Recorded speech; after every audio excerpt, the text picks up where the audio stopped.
सीतापुर गांव में रहती थी एक चुड़ैल, लेकिन इस बात से गांव के लोग अनजान थे। जब तक पूरे गांव की एक एक औरत के गहने मेरे पास नहीं आ जाते, मैं इस गांव को छोड़कर नहीं जाऊंगी, चाहे इसके लिए मुझे लोगों को गायब भी क्यों ना करना पड़े। दूसरी तरफ गांव की औरतें बात कर रही थी। अरे सुन रही हो, ये देखो, मैंने कल ही नया हार बनवाया है सोने का, कैसा लग रहा है? बहुत ही अच्छा है ना। पहले तुम पहनो, फिर शादी में अपनी होने वाली बहू को दे देना। और क्या, सोने चांदी का यही तो फायदा है, जितना पुराना उतना महंगा। लेकिन एक एक पैसा बचाकर ये लेना सच में बहुत मुश्किल हो रहा था मेरे लिए। तभी वहां पहली का पति आ जाता है। गांव में एक औरत के घर के सोने के सारे गहने चोरी हो गए। लोग बातें बना रहे कि गांव में कोई चोर घुस आया है जो घर की कोई चीज को हाथ नहीं लगाता, पर सिर्फ सोने के गहनों को ही चुराता है। अब तुम ना अपने ये गहने संभाल कर रखना। हे भगवान, ये क्या बोल रहे हैं? ये तो वही बात हो गई कि गांव बसा नहीं और लुटेरे पहले आ गए। दूसरी तरफ गांव के ही एक घर में रंजना रहती थी। उसके पति का गांव में चाउमीन का ठेला था। एक दिन उसके घर में एक औरत आती है। अरे रंजना, तू गांव में नहीं है तो सोचा तुम्हें बता दूं। गांव में बात चल रही है कि गांव में एक चोर घुस आया है जो घरों के सोने के गहने चुरा लेता है। अरे मैं तो सिर्फ ये कान की छोटी सी बाली ही सोने की पहनती हूँ, बाकी गहने तो मैंने गांव के बैंक में लाकर रखे हैं। ये क्या होता है? ना बाबा ना, हमारे गांव की औरतें तो गहने अपने पास ही रखती है। जब कहीं जाना हो तो बस अलमारी से गहने निकालो और पहन लो। दूसरी तरफ एक औरत हाथ में टोटके वाली छोटी सी गुड़िया लेकर घर में चली आती है। अरे कोई है? घर की औरत है क्या? क्या है ये गुड़िया? ये कोई ऐसी वैसी गुड़िया नहीं है, ये जादुई गुड़िया है। इसको घर की अलमारी में रखना। अगर तुम्हारे घर पर किसी की बुरी नजर होगी तो रात भर में ये पतली सी गुड़िया मोटी हो जाएगी। मैं कल आकर ये गुड़िया ले जाऊंगी और तुम्हारे घर की सारी बुरी नजर छूट जाएगी, समझी? अरे वाह, ये तो बहुत कमाल की गुड़िया है, दे दो। कितने की है एक? अरे नहीं नहीं नहीं, ये फ्री की है। मेरा काम इस पूरे गांव को बुरी नजर से दूर रखने का है। हाँ। भली औरत उसके हाथ से वो गुड़िया लेकर अलमारी में रख देती है। लेकिन अगली सुबह जब वो उस गुड़िया को देखती है तो पतली सी गुड़िया मोटी हो चुकी होती है। हे भगवान, ये क्या? किसने मेरे घर को बुरी नजर से बांध रखा था?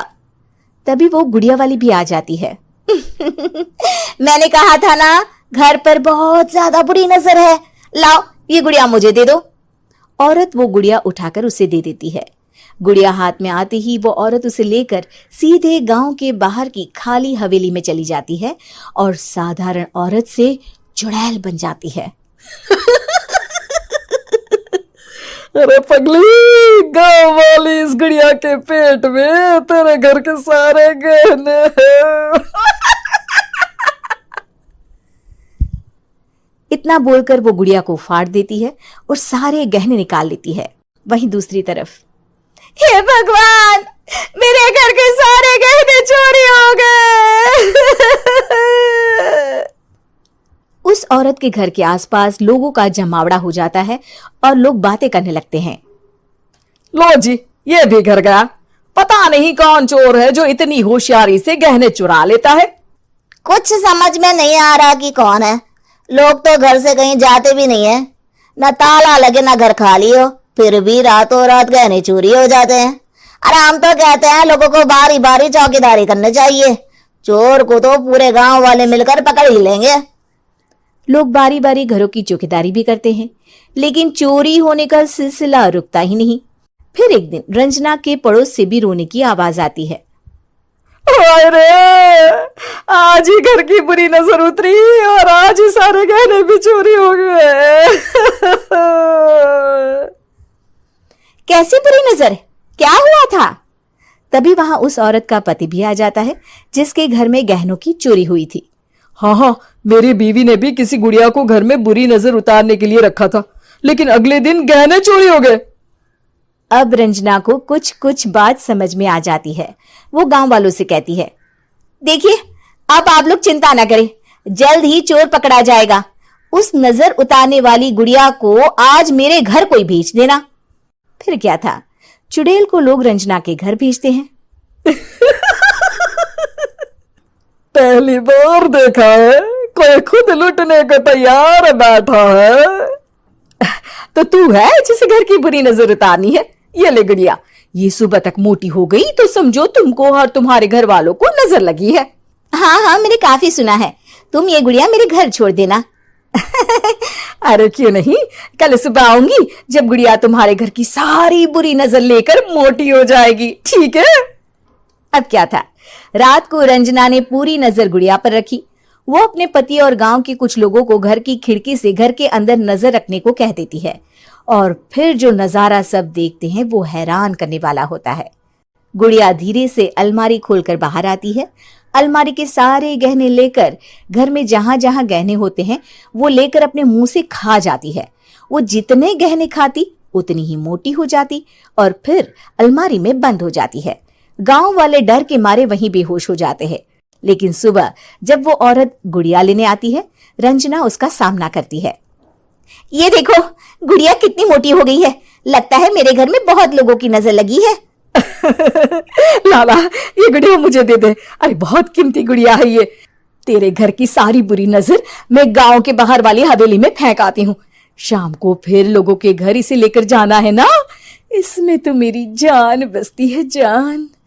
रंजना गुड़िया को चुड़ैल की तरफ बढ़ा देती है, लेकिन फिर वापस ले लेती है और गुड़िया के हाथ मोड़ देती है। जैसे ही गुड़िया के हाथ मोड़ती है, चुड़ैल का हाथ भी मुड़ जाता है।